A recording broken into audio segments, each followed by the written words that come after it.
In the kingdom of Valinor, the crown was more than a symbol of rule. It was believed to carry the memory of every ruler who had worn it, absorbing their choices, their failures, and their truths. For generations, the people believed that the crown revealed nothing through words, yet everything through consequence. Princess Eowyn had lived beneath its shadow her entire life. From an early age, she was shaped by expectation. Tutors taught her history, advisors taught her restraint, and the court taught her how to smile even when uncertainty crept into her thoughts. She was raised not to question her place, but to prepare for it. As the queen's health faded, the weight of succession settled heavier upon Eowyn's shoulders. Queen Maribel, once a commanding presence, now ruled from quiet chambers. Her strength diminished, but her gaze still sharp. The kingdom watched closely, knowing that change was inevitable. Eowyn accepted her responsibility with dignity. She believed leadership was not inherited, but practiced. She walked among the people, listened to disputes, and learned the fragile balance that held Valinor together. Though young, she carried herself with calm purpose, yet unease lingered beneath the surface. Whispers traveled through the court like drifting ash. Advisors spoke in lowered tones, records disappeared from the royal archives. Even the crown itself, resting atop velvet cushions, seemed heavier than before. The silence surrounding the past grew louder each day. One evening, as the moon rose pale over the palace, a figure returned to Valinor long thought forgotten. Lord Cassian, a distant relative exiled years earlier for challenging royal authority, arrived without announcement. His presence unsettled the court, not because of anger, but because of certainty. Cassian carried knowledge. He claimed that Valinor's history had been carefully rewritten, that before Eowyn, before the marriage that united the current royal line, there had been another child, a firstborn, a rightful heir erased from memory. The claims struck the kingdom like a silent thunder. Eowyn listened without protest, though the words cut deeply. She did not deny the accusation, nor accept it blindly. Instead, she turned inward, questioning the foundation upon which her life had been built. That night, she stood alone in the crown chamber. The golden circlet rested before her, untouched. Moonlight traced its edges, reflecting centuries of rule. The crown offered no answers, but its silence felt deliberate. The truth did not reveal itself easily. Eowyn sought her mother not as a ruler, but as a daughter. Queen Maribel, weakened by illness yet burdened by memory, sensed the moment had arrived long before words were spoken. The silence she had protected for years had finally reached its limit. The past unfolded slowly. Long before Valinor's current king had taken the throne, Maribel had been bound by duty rather than choice. In a brief season of peace, she had loved deeply and recklessly. From that union came a child, born in secrecy, hidden from a court that would have torn her future apart. The kingdom had not been ready for truth. When political pressure mounted, Maribel was forced into a union meant to stabilize Valinor. The child she had borne became a threat to alliances and fragile peace. In fear, the crown chose concealment over honesty. A fire was staged. The court mourned a loss that never occurred. The child was sent far from Valinor, raised beyond titles, beyond expectation, beyond the weight of the crown. The secret was meant to protect. Instead, it poisoned generations. Eowyn absorbed the truth in silence. Her identity did not shatter, but it shifted. She realized that her life had been built upon omission rather than deception. The crown she had prepared to wear was not stolen, but inherited through silence. The question was no longer who had the stronger claim, it was who carried the greater responsibility. As rumors spread and uncertainty took root, the court demanded clarity. Nobles chose sides. The people waited, uncertain whether stability would survive revelation. Eowyn did not seek to suppress the truth. She prepared to face it.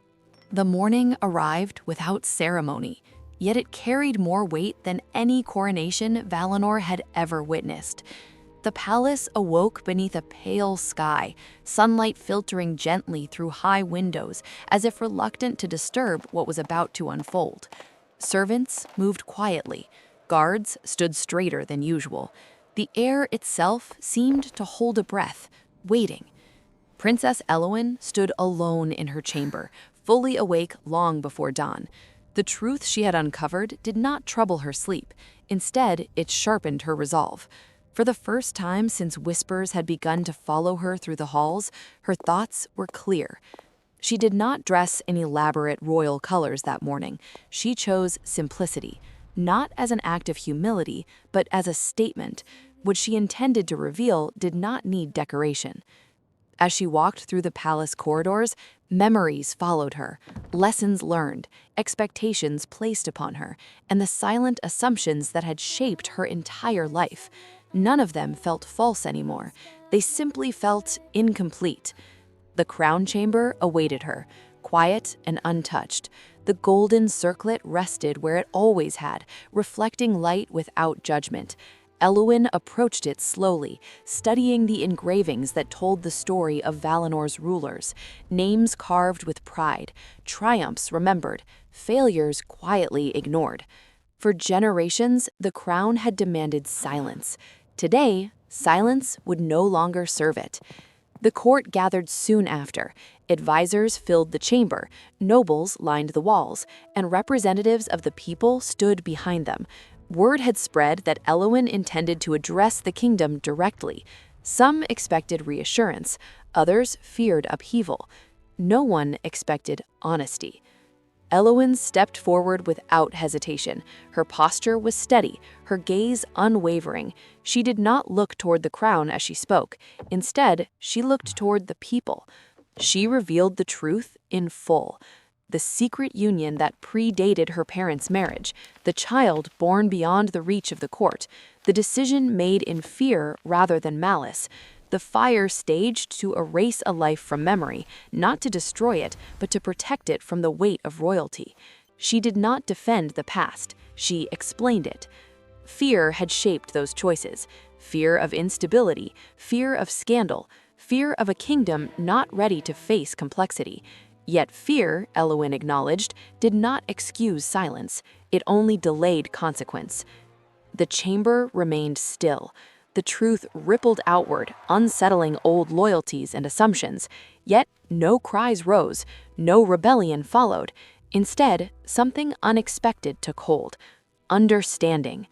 Elowen did not claim innocence. She acknowledged that her life had benefited from a secret that denied another their birthright. She did not deny that bloodlines mattered in Valinor, but she questioned whether they mattered more than integrity. She declared that she would rule not because silence had protected her claim. She would rule only if the kingdom chose her, knowing the truth. The crown, she stated, could no longer rest upon omission. The people listened. Advisors exchanged glances not of fear, but respect. Nobles lowered their heads. Even those who had doubted her found themselves unmoved by deception, but stirred by courage.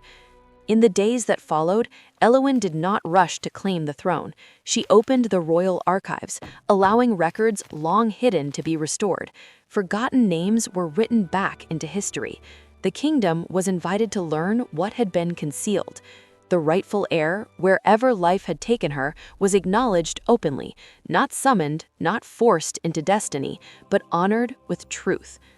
Valinor changed, not dramatically, not violently, but permanently. When the crown was finally placed upon Elowen's head, it felt lighter than it ever had, not because it held less power, but because it carried less deception. Elowen ruled not as a queen defined by lineage alone, but as a guardian shaped by accountability. Laws were rewritten with transparency. Future rulers were taught not only how to lead, but when to speak, even when silence felt safer. The people of Valinor learned that stability born from truth lasted longer than peace built on secrecy.